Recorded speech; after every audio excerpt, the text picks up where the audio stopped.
قال صاحب القرآن صلى الله عليه وسلم: من قرأ القرآن وعمل بما فيه ألبس والداه تاجا يوم القيامة، أو كما قال النبي عليه الصلاة والسلام. صدق الله مولانا العظيم وصدق رسوله النبي الأمي الكريم، ونحن على ذلك لمن الشاهدين والشاكرين، والحمد لله رب العالمين. একবার দুরূদ শরীফ পড়ি। আল্লাহুম্মা সাল্লি আলা মুহাম্মাদিন ওয়া আলা আলি মুহাম্মাদ কামা সাল্লাইতা আলা ইব্রাহিম ওয়া আলা আলি ইব্রাহিম ইন্নাকা হামিদুম মাজিদ। اللهم بارك على محمد وعلى آل محمد كما باركت على إبراهيم وعلى آل إبراهيم إنك حميد مجيد। তাহসিনুল কোরআন ফাউন্ডেশন বাংলাদেশ নোয়াখালী সাতক্ষীরা শাখার উদ্যোগে আয়োজিত শানদার কেরাত সম্মেলনের সম্মানিত সভাপতি সাহেব, আজকের মাহফিলের প্রধান অতিথি, বিশেষ অতিথি, বিভিন্ন আলোচক, কারি সাহেব বৃন্দ, আমার সামনে উপবিষ্ট আমার পিতৃতুল্য, আমার সম্মানিত মুরব্বিয়ান এবং আমার সমবয়সী যুবক তরুণ ভাইয়েরা, বিভিন্ন স্কুল কলেজ ইউনিভার্সিটির আমার প্রিয় ছাত্র ভাইয়েরা, আমার মাদ্রাসার কোরআনের পাখি আমার ছাত্র ভাইয়েরা, আল্লাহ রাব্বুল আলামিনের দরবারে শুকরিয়া আদায় করছি। আল্লাহ তাআলা একটি মহতী অনুষ্ঠানে আমাদেরকে উপস্থিত হওয়ার তৌফিক দিয়েছেন, এজন্য একবার কালিমাতুশ শুকর আদায় করি, বলি আলহামদুলিল্লাহ। প্রিয় উপস্থিতি, আমি মাত্র কয়েক মিনিট কথা বলবো, খুব কম, খুব স্বল্প কয়েক মিনিট কথা বলবো। আসলে এটা কথা বলার মজলিস না, আপনারা সবাই জানেন। এখানে কেরাত পড়া হবে, কারি সাহেবরা পড়বেন, আপনারা শুনবেন। তবুও কর্তৃপক্ষের পক্ষ থেকে আদিষ্ট হয়ে আমি বসেছি, কয়েকটি কথা বলবো, একটু শুনবেন ইনশাআল্লাহ। আল্লাহ রাব্বুল আলামিন কোরআনকে বড় ভালোবাসেন। কোরআনকে বড় ভালোবেসে রব্বুল আলামিন এই কোরআন এমন একজন নবীর উপরে নাজিল করেছেন যে নবীকে রব্বুল আলামিন সবচেয়ে বেশি ভালোবাসেন, ঠিক না? আমাদের নবী মুহাম্মদুর রাসূলুল্লাহ সাল্লাল্লাহু আলাইহি ওয়াসাল্লামকে রব্বুল আলামিন কি পরিমাণ ভালোবাসেন।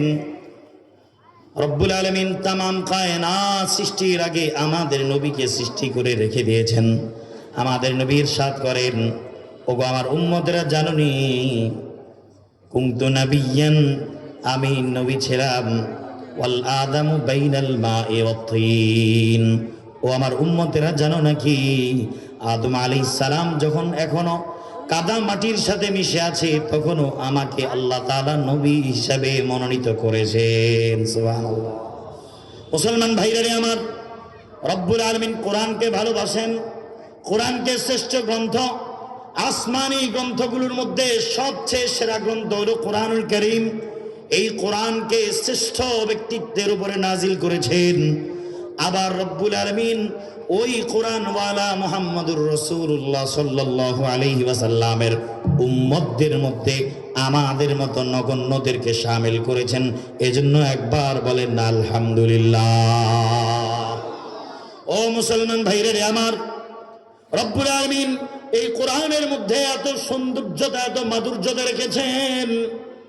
মক্কার ওই কাফেররা যারা কোরআনের স্বঘোষিত বিরোধী ছিল, তারাও নবীজি যখন রাত্রিকালীন সময়ে কোরআনের তেলাওয়াত করতে থাকতেন, তারাও নবীজির কোরআন তেলাওয়াত শোনার জন্য ঘরের চতুর্পাশে এসে কান লাগিয়ে রাখতেন। সুবহানাল্লাহ। এত সুন্দর, এত সুন্দর কোরআনের তেলাওয়াত।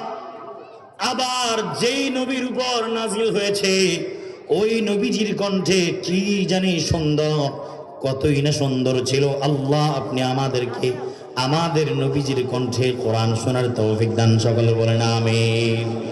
মুসলমান ভাইরা আমার, এই কোরআন আল্লাহ রাব্বুল আলামিন আমাদের উপর নাজিল করেছেন। রব্বুল আলামিন কালামে হাকিমের এক আয়াতের মধ্যে আমাদেরকে ইশারা দিচ্ছেন, ও আমার বান্দারা, আমি কোরআন তোমাদের উপর নাজিল করেছি, এতে কি তোমরা সন্তুষ্ট নয় নাকি? ও আমার বান্দারা, লাউ আনজালনা হাযাল কুরআন আলা জাবালিন লা রাআইতাহু খাশিআম মুতাসাদ্দিআম মিন খাশিয়াতিল্লাহ।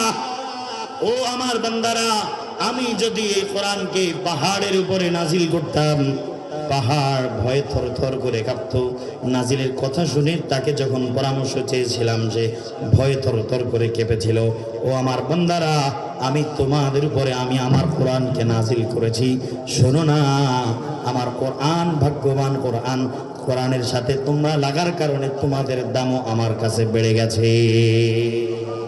ওয়াতিলকাল আমসালু নাদরিবুহা লিন-নাস লাআল্লাহুম ইয়াতাফাক্কারুন।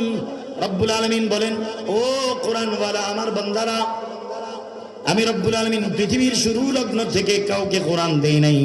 শেষ প্রান্তে এসে আমার নবীর উম্মত তোমাদেরকে কোরআন আমি দিয়েছি। আমি আল্লাহ রব্বুল আলামিন কোরআনকে এত ভালোবাসি, আমি নিজে কোরআন নাজিল করেছি এবং এর হেফাজতের দায়িত্ব আমি রব্বুল আলামিন নিজেই নিয়ে নিয়েছি। সুবহানাল্লাহ। ইন্না নাহনু নাযালনা যিকরা ওয়া ইন্না লাহু লাহাফিযুন। আল্লাহ রব্বুল আলামিন ডাক দিয়ে বলেন, বান্দা, আমি রব্বুল আলামিন কোরআন নাজিল করেছি, আমি নিজেই এটার হেফাজতের দায়িত্ব নিয়েছি। কিন্তু আমি রব্বুল আলামিন তোমাদের উপরে যে কোরআন নাজিল করেছি, আমি আল্লাহ চেয়ে চেয়ে দেখে আছি তোমরা কারা কারা আমার কোরআন হেফাজতের দায়িত্বে নিজেকে শামিল করেছ। ও আমার বান্দারা, আমি তো আমার কোরআনকে হেফাজত করবো, এটা 100% সত্য। কিন্তু তুমি আমার বান্দা হয়ে যদি তুমি আমার কোরআনের হেফাজতে, আমার কোরআনের সংরক্ষণের দায়িত্ব যদি তুমিও না, ও বান্দা শোনো, আমি আল্লাহ তোমাকে পুরস্কার দান করবো। গো বান্দা, তুমি জানো নি আমি তোমাকে কি পরিমাণ পুরস্কারে পুরস্কৃত করব।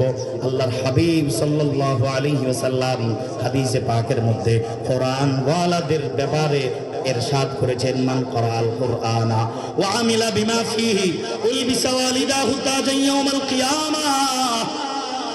আল্লাহর হাবিব সাল্লাল্লাহু আলাইহি ওয়াসাল্লাম বলেন, ও কোরআনের হেফাজতকারীরা, আল্লাহ তাআলা নিজে দায়িত্ব নিয়েছেন কোরআনের হেফাজত করবেন। আবার আমার উম্মতের মধ্যে তোমরা যারা নিজে কোরআনের হেফাজতের দায়িত্বে নিজেকে নিয়োজিত করেছ, যে সমস্ত বাবারা নিজেদের সন্তানদেরকে কোরআনের হেফাজতের দায়িত্বে লাগিয়েছ, শোনো না, কিয়ামতের ময়দানে আল্লাহ রব্বুল আলামিন উলবিসা ওয়ালিদাহু তাজান ইয়াউমাল কিয়ামাহ, কিয়ামতের ময়দানে আল্লাহ তোমাদের বাবা মাকে নূরের তাজ পরিধান করায় সম্মানিত করবে। সুবহানাল্লাহ।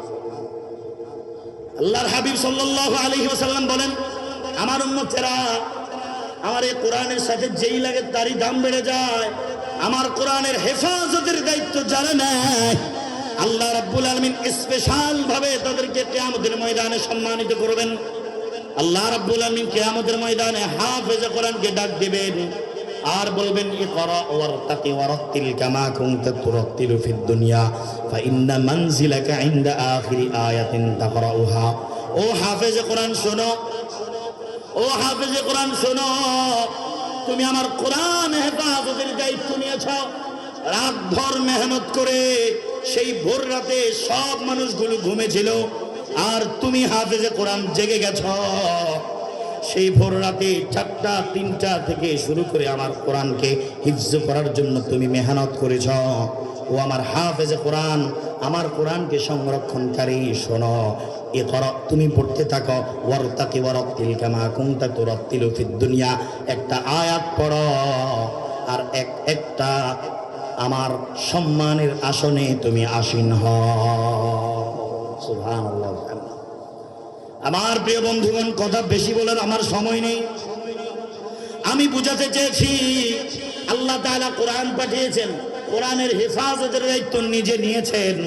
আবার রব্বুল আলামিন যারা আল্লাহর কোরআনের হেফাজতের সাথে নিজেকে নিয়োজিত করেছেন, তাদের ব্যাপারে আল্লাহ তাআলা সম্মানের অনেকগুলো আল্লাহ তাআলা আয়াত নাজিল করেছেন।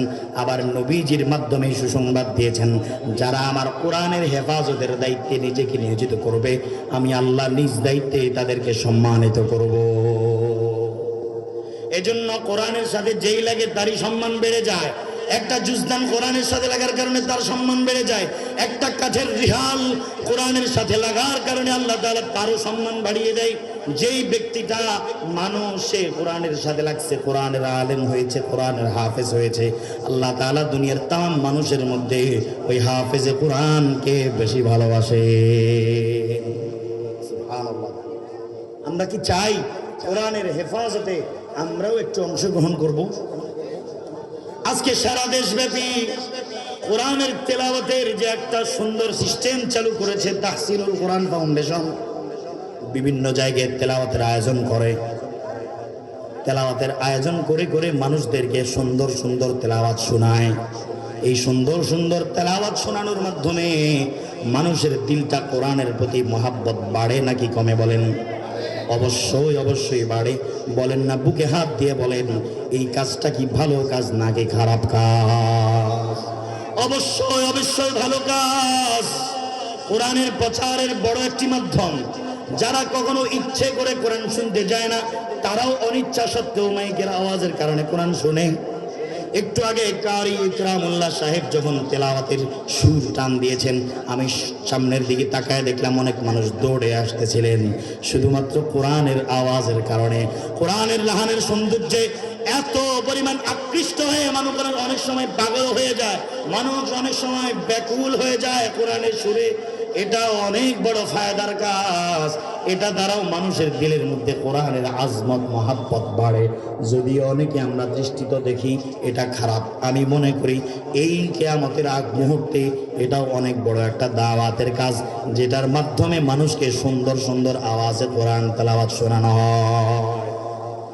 মানুষ তো বর্তমান সময়ে মোবাইল হাতে নিলেই গুনাহের দিকে চলে যায়, মোবাইল হাতে নিলেই ফেসবুকে গুনাহের কাজের দিকে লিপ্ত হয়ে যায়, ইউটিউব হাতে নিলেই গুনাহের কাজে লিপ্ত হয়ে যায়। যদিও মোবাইল কিনে নেক কাজ করার জন্য মোবাইল কিনলেও এরপরও সেখানে গুনাহ বাধ্যতামূলক। আর আজকে যে এই আয়োজন করা হয়েছে, সে আসরের পর থেকে জুমার পর থেকে মাইকে আওয়াজ শুরু হয়েছে। মাইক দ্বারা বিভিন্ন সময় বিভিন্ন কারীরা তেলাওয়াত করতেছে, মানুষের কানে আওয়াজ পৌঁছাইতেছে। আর এক একজনের কানে এক একটা হরফের আওয়াজ পৌঁছায়। রব্বুল আলামিন ফেরেশতাকে বলে, ও আমার ফেরেশতারা, যে পড়তেছে তার নামেও নেকি লেখো, যে শুনতেছে তার নামেও তুমি নেকি লিখতে থাকো। এজন্য এরকম আয়োজনের আমরা সাথী হব তো ইনশাআল্লাহ। আমি এখন একটু সহযোগিতা চাইবো আপনাদের কাছে। এই আয়োজন আরো আরো হোক, এটা আপনারা কারা কারা চান? আজকের এই আয়োজনে অনেক ব্যয় হয়েছে। এই যে ভাই, আপনারা অনেকে উঠে যাচ্ছেন, আপনি দিবেন না, আপনি দেওয়ার দরকার নেই। আপনি যিনি উঠে যাচ্ছেন আপনি দিবেন না, আমি জানি আপনি দিবেন না, আপনার দেওয়ার দরকার